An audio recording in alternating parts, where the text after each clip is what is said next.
اور استقامت، کسی شے پر قائم رہنا، یہ بھی صبر۔ تو عمل صحیح پر استقامت کے لیے وَاصْبِرْ وَمَا صَبْرُكَ إِلَّا بِاللَّهِ، اس صبر کی سب سے اہم جو بنیاد ہے، اس کا جو سب سے بڑا ذریعہ ہے، اس کا جو سب سے بڑا سہارا ہے، وَمَا صَبْرُكَ إِلَّا بِاللَّهِ، اس کے لیے ضرورت ہے ایک گہرے تعلق کی کہ اللہ کے ساتھ ایک ایسا تعلق برقرار رہے جو نہ صرف گہرا ہو بلکہ دائم و قائم، مسلسل۔ ذرا ذہول ہوگا تعلق مع اللہ میں، ذرا کمی آئے گی، شیطان کا وار کاری ہو جائے۔ اسی کو حضور نے حدیث میں یوں تعبیر کیا ہے تمثیلاً کہ جو دل اللہ کی یاد سے غافل ہے، اس پر فارسی کا وہ مقولہ بھی ہے کہ خانہ خالی را دیو میں گیرت، گھر خالی رہے تو جنات اس پر دیو جو ہے آ کر قبضہ جما لیتے ہیں۔ تو خانہ قلب جو ہے اگر یاد خدا بندی سے خالی ہو گیا تو شیطان ابلیس لعین اپنی تھوتھنی ٹکا دیتا ہے۔ یہ لفظ آتا ہے سور کے منہ کے لیے تھوتھنی، جس طرح اس کا نکلا ہوا سا منہ ہوتا ہے آگے، تو یہ لفظ استعمال کیا گیا کہ وہ اپنی تھوتھنی انسان کے دل پر جما کر اور پھوکے مارنی شروع کر دیتا ہے۔ تو شیطان کو موقع ہی تب ملتا ہے جب انسان کے تعلق مع اللہ کے اندر کمی ہو، وہ خانہ بالکل خالی ہو گیا ہو یا اتنا ضعیف ہو گیا ہو کہ کل عدم ہو جائے، گویا کہ نہیں۔ تیسری چیز کی طرف آئیے، روحانی ترقی۔ روحانی ترقی کے لیے میں ایک اصطلاح کے سامنے لا رہا ہوں، اس سے مراد کیا ہے؟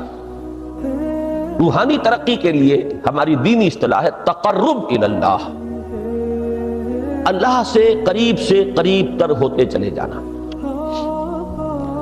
اس پر میرا ایک کتابچہ بھی ہے، تقرب الی اللہ کے دو مدارج، دو درجے، جو در حقیقت ایک حدیث نبوی علیہ الصلوۃ والسلام ہی پر مبنی ہے کہ حضور نے ایک درجہ قرار دیا ہے تقرب بالفرائض، فرائض کے ذریعے سے انسان اللہ کا قرب حاصل کرے۔ ایک ہے تقرب بالنوافل، نوافل کے ذریعے سے اللہ کا قرب حاصل کرے۔ ان میں کیا نسبت و تناسب ہے، اہمیت کے اعتبار سے کون بڑھ کر ہے، بلندی کے اعتبار سے کون بڑھ کر ہے، یہ تمام مسائل میں نے اپنی اس تقریر میں بیان کیے تھے جو اس کتاب میں شائع ہوئی ہے۔ اس وقت میں اس کی تفصیل میں نہیں جا رہا، صرف یہ تذکرہ اس لیے کر رہا ہوں کہ جن کو بھی خواہش ہو جائے وہ اس کا مطالعہ کرے۔ ہماری اس وقت کی گفتگو سے وہ کتابچہ اس جگہ پر منسلک ہوگا۔ تو تقرب الی اللہ، یہ تقرب کوئی فزیکل فینومینن نہیں ہے، جسمانی یا مادی مسئلہ نہیں ہے۔ اللہ سے قرب یہ نہیں ہے کہ کوئی کروڑوں میل کا فاصلہ ہے، اب ہمیں کوئی رسی پر چڑھنا ہے اوپر بڑی محنت اور مشقت سے، فصل تو ہے ہی نہیں، فاصلہ ہے ہی نہیں، بعد ہے ہی نہیں۔ نحن اقرب الیہ من حبل الورید، ہم تو انسان سے اس کی شہ رگ سے بھی زیادہ قریب ہیں۔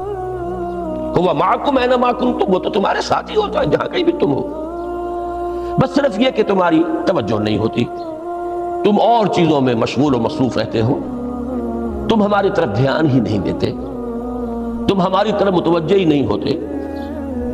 ہم تو مائل بے کرم ہے، کوئی سائل ہی نہیں، راہ دکھلائیں کسے رہنم منزل ہی نہیں۔ انسان جب متوجہ ہو جاتا ہے اور بڑھتا ہے، آگے پیش قدمی کرتا ہے روحانی اعتبار سے، تو یہ ہے در حقیقت تقرب الی اللہ، اور اسی کو ہم کہیں گے روحانی ترقی۔ اب ان تین چیزوں کو اگر آپ نے ذہن میں جما لیا، پھر میری بات کی ترتیب اس کو ذہن میں قائم کیجئے۔ ہم چلے کہاں سے؟ کہ دین کے ساتھ اصل مناسبت فلسفے کی نہیں، حکمت کی۔ نمبر 2، حکمت قرآنی کا پہلا اور اہم ترین اور بنیادی مسئلہ معرفت رب کا حصول ہے۔ اس کا نتیجہ شکر خدا بندی ہے، اس کا ذریعہ آیات آفاقی، آیات انفسی، اور سب سے بڑھ کر آیات قرآنیہ ہیں جو الذکر ہے، جو تذکرہ ہے، جو ذکرہ ہے۔ لیکن اس پہلے مرحلے کو اگر کوئی انسان بفضل ہی تعالی، اللہ کے فضل و کرم سے طے کر لے، اب اس کے سامنے تین مسئلے، فکر کی مزید پیش رفت، مزید پیش قدمی صحیح رخ پر، اس کے لیے ذکر اور فکر دونوں کا امتزاج نازل ہے۔ فقر قرآن اختلاط ذکر و فکر۔ الذین یذکرون اللہ قیاما وقعودا وعلی جنوبہم ویتفکرون فی خلق السماوات والارض۔ دوسری شے عمل کا درست رہنا، نہ افراط و تفریط ہو، عدم توازن ہو، نہ انسان نفس سے مغلوب ہو جائے، نہ انسان جذبات کی رو میں اندھا ہو جائے، نہ انسان ماحول سے مرعوب ہو کر متاثر ہو جائے، صحیح رخ پر اس کا عمل۔ نمبر 3 روحانی ترقی، جو اصل حاصل ہے، جو اصل مقصود ہے۔ نمبر 2 چیز کے لیے تعلق مع اللہ ضروری، نمبر 3 کے لیے تقرب الی اللہ ضروری۔ اب غور کیجئے، ان تینوں چیزوں کا بڑا گہرا تعلق ہے نماز کے ساتھ۔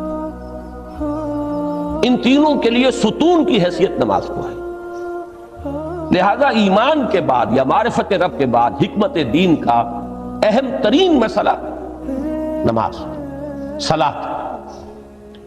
اس لیے کہ ایک طرف یہ انسان کو اللہ کے ساتھ ایک گہرے تعلق کا ذریعہ فراہم کرتی ہے۔ اپنے تمام مصروفیات میں سے، ان مشغولیتوں میں جن میں گم ہونے کا خدشہ ہوتا ہے، نکلو۔ 24 گھنٹے کے معمولات میں سے کم 5 مرتبہ تو لازماً نکلو، اور اپنے آپ کو ذرا، اپنے حواس کو بھی، اپنی باطنی کیفیات کو بھی ذرا تازہ کرو۔ اگر کوئی گندگی، نجاست، کسی طرح کی ناپاکی کا کوئی معاملہ ہے، طہارت حاصل۔ طہارت سے تمہارے اندر روح کو بھی بالیدگی ہوگی، تمہارے حواس بھی تازہ ہوں گے، تم گویا کہ بحیثیت کل تمہاری ہستی چاق و چوبند ہو جائے گی۔ وہ کسل، وہ سستیاں، وہ جو ایک کثافتیں ہوتی ہیں، ان سب سے نجات حاصل کرو، اور اب اپنے رب کے حضور میں کھڑے ہو جاؤ، اس کے ساتھ اپنا عہد بھی تازہ کرو، اس کی اہم صفات کو بھی اپنے ذہن میں پھر مستحضر کرو۔ یہی وجہ ہے، دیکھیے میں نے جو آیات آپ کو شروع میں سنائی تھی، سورہ لقمان کی 2 آیتیں، پہلی آیت میں اس کا ترجمہ کر چکا، دوسری آیت وَلَقَدْ وَإِذْ قَالَ لُقْمَانُ لِابْنِهِ وَهُوَ يَعِظُهُ يَا بُنَيَّ لَا تُشْرِكْ بِاللَّهِ إِنَّ الشِّرْكَ لَظُلْمٌ عَظِيمٌ۔ اس کے بعد درمیان میں کچھ مضمون آ کر پھر وہ آیہ مبارکہ آئی، یا بنی اقیم الصلاۃ وامر بالمعروف وانہی عن المنکر واصبر علی ما اصابک۔ گویا کہ اہم ترین چیز، بنیادی ترین چیز، اللہ کو محض پہچان لینا کافی نہیں ہے، یاد رکھنا ضروری ہے۔ اللہ یاد رہے گا تو فکر صحیح آگے بڑھے گا، اللہ یاد رہے گا اور اس کے ساتھ ایک گہرا تعلق جو ہے برقرار رہے گا تو عمل درست رہے گا۔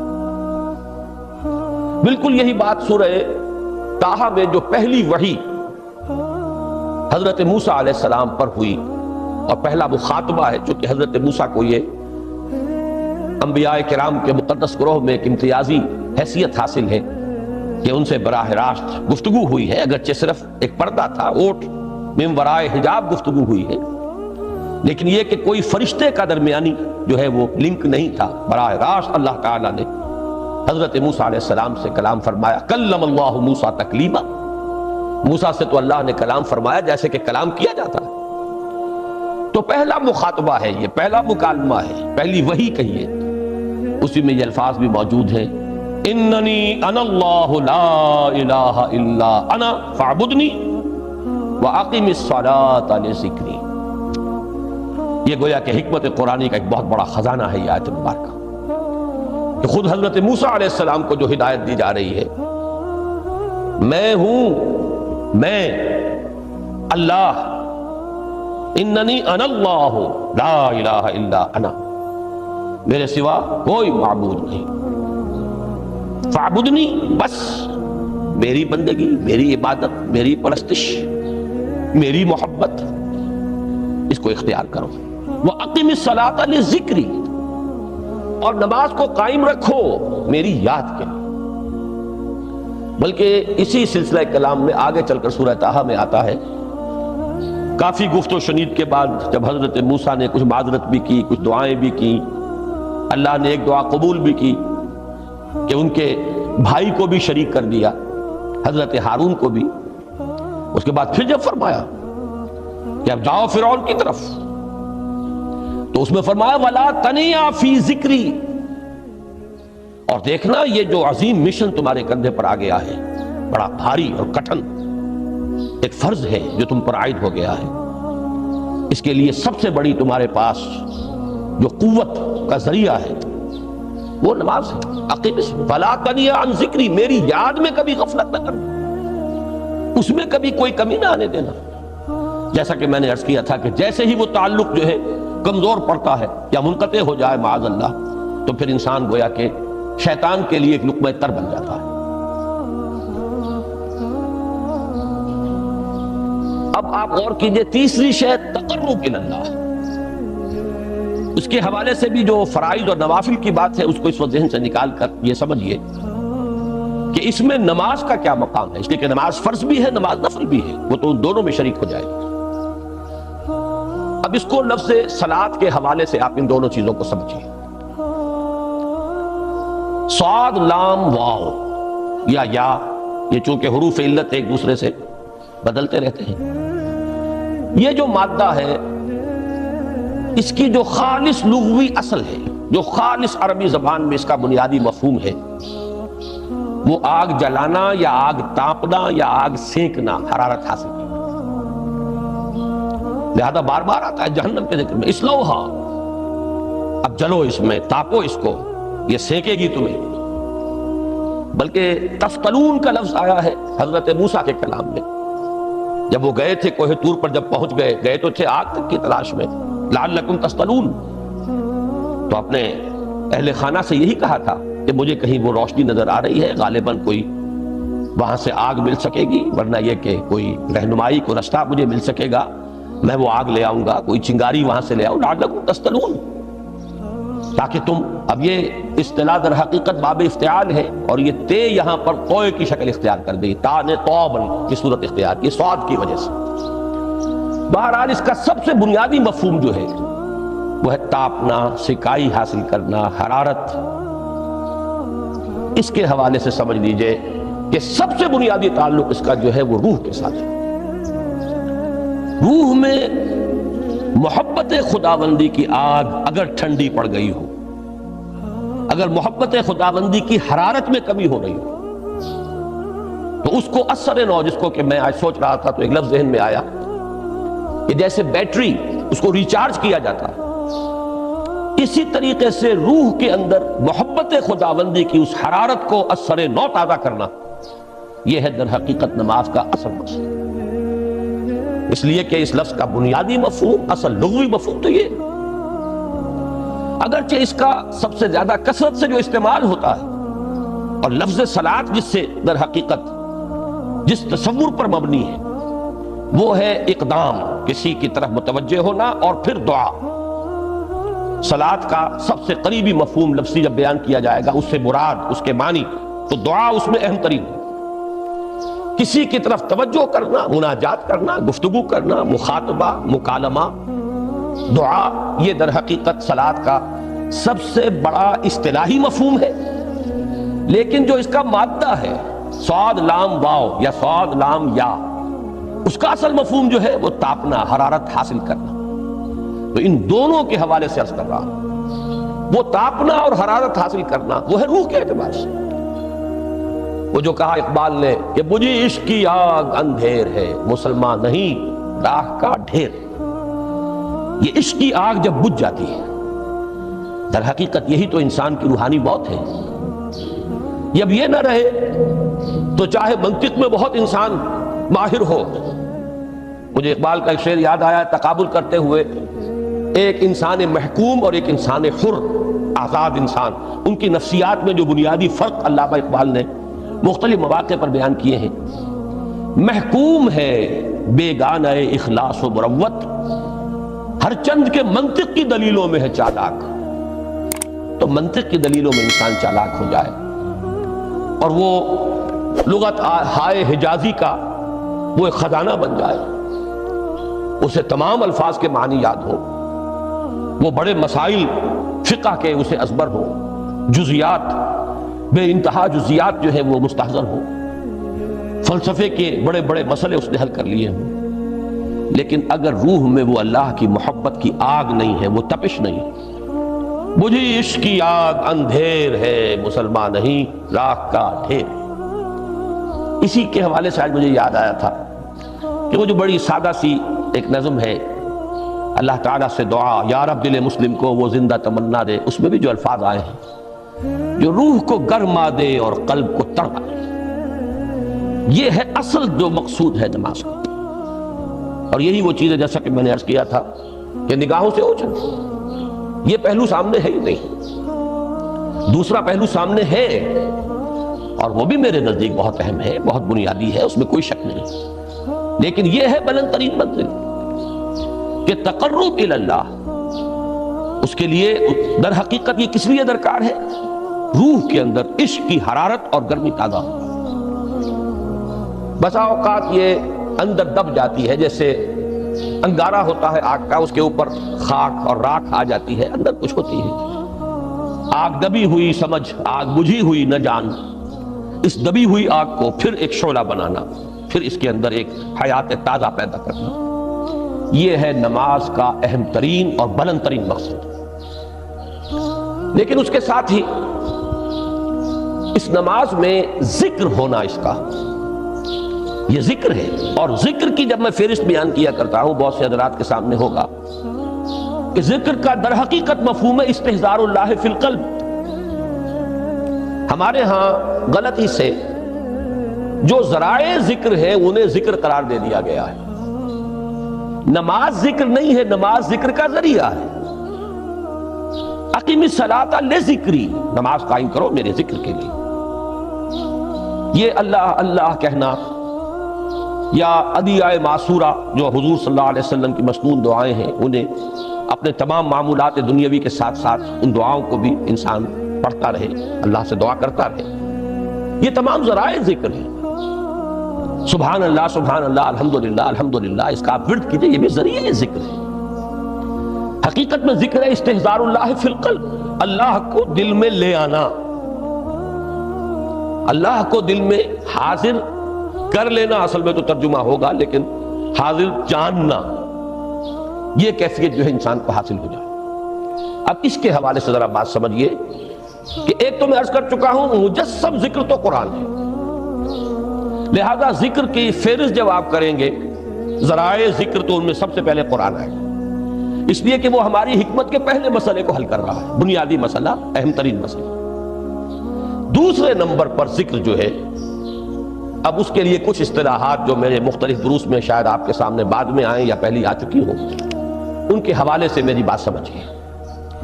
ایک ذکر غیابی ہے، تھرڈ پرسن میں، صیغہ غائب میں اللہ کی یاد کرنا، اللہ اکبر اللہ اکبر اللہ اکبر۔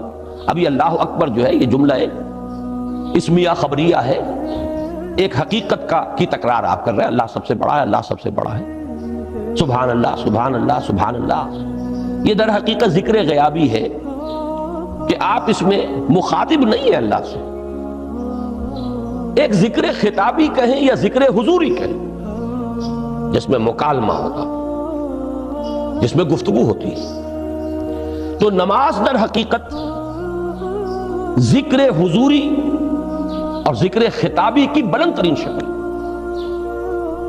اس لیے میں نے عرض کیا تھا کہ نماز کے لفظ یا صلاۃ کے لفظ، یہ اصطلاحی معنی جو اکثر و بیشتر کیے جاتے ہیں وہ ہے دعا، اور دعا میں ہوتا کیا ہے؟ مکالمہ ہے، مخاطب ہے اللہ، ہے میرے رب، ہے پروردگار۔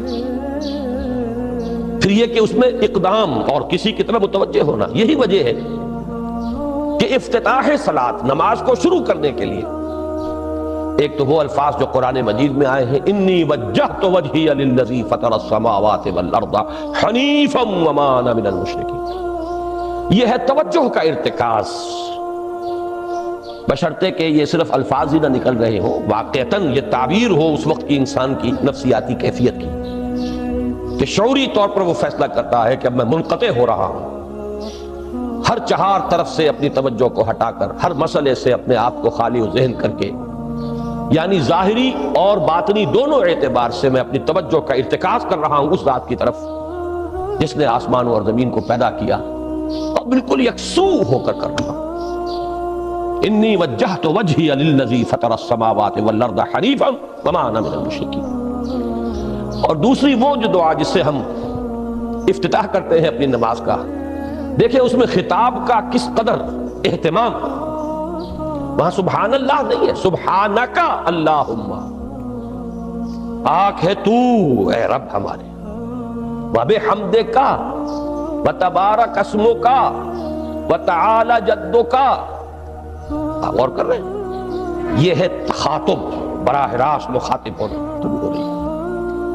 تو سب سے پہلی بات تو یہ ہوئی کہ ذکر کی ایک شکل ہے ذکر غیابی، دوسری ذکر حضوری، اور ذکر حضوری یا ذکر خطابی کی بلند ترین منزل، بلند ترین اس کا ذریعہ نماز۔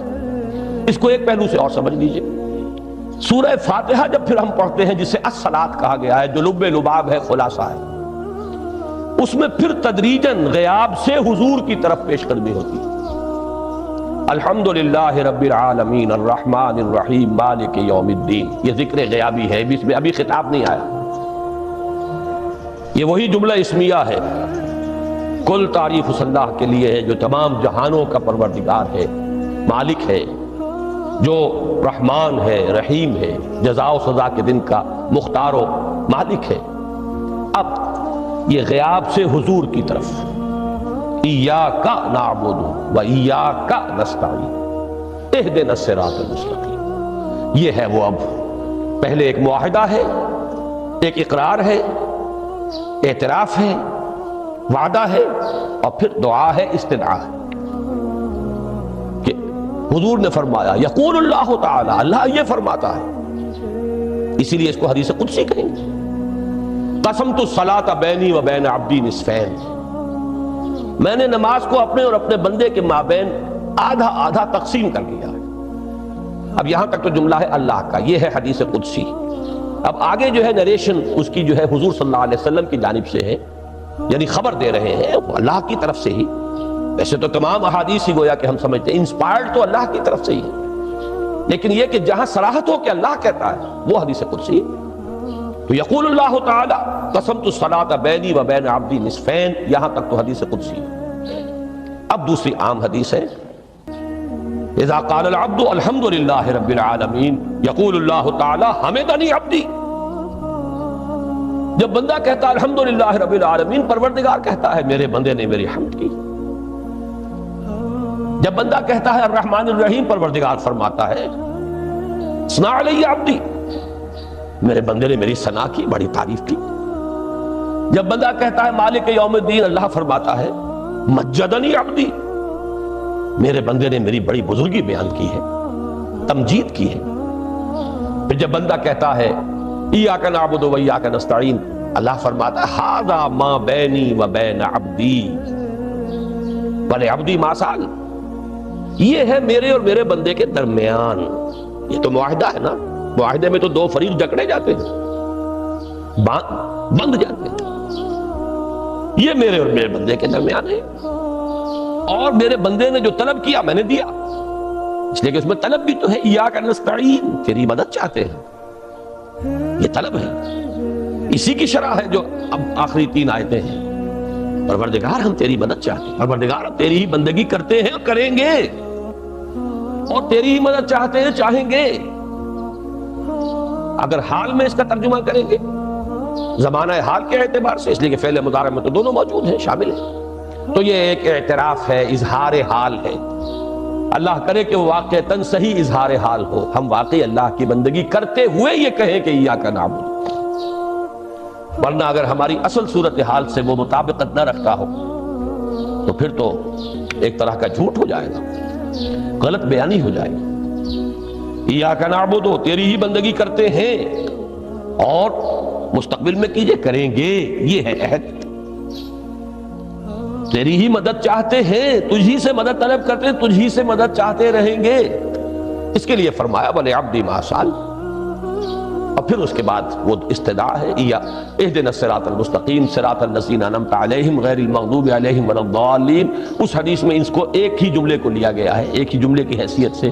جب بندہ یہ کہتا ہے تو اللہ فرماتا ہے ھذا لعبدی ولعبدی ما سأل، یہ خالص میرے بندے کے لیے ہے. اس بندے نے ایک درخواست پیش کی ہے، اب میں نے گرانٹ کی وہ اپلیکیشن، وہ ریکویسٹ گرانٹڈ ہم نے دے دی. ولعبدی ما سأل، یہ ہے اس کی تاثیر کا عالم، بشرطے کے معاملہ وہ شعور کے ساتھ، بشرطے کے مطابقت ہو ظاہر اور باطن کی، بشرطے کے مطابقت ہو قول اور فعل کی.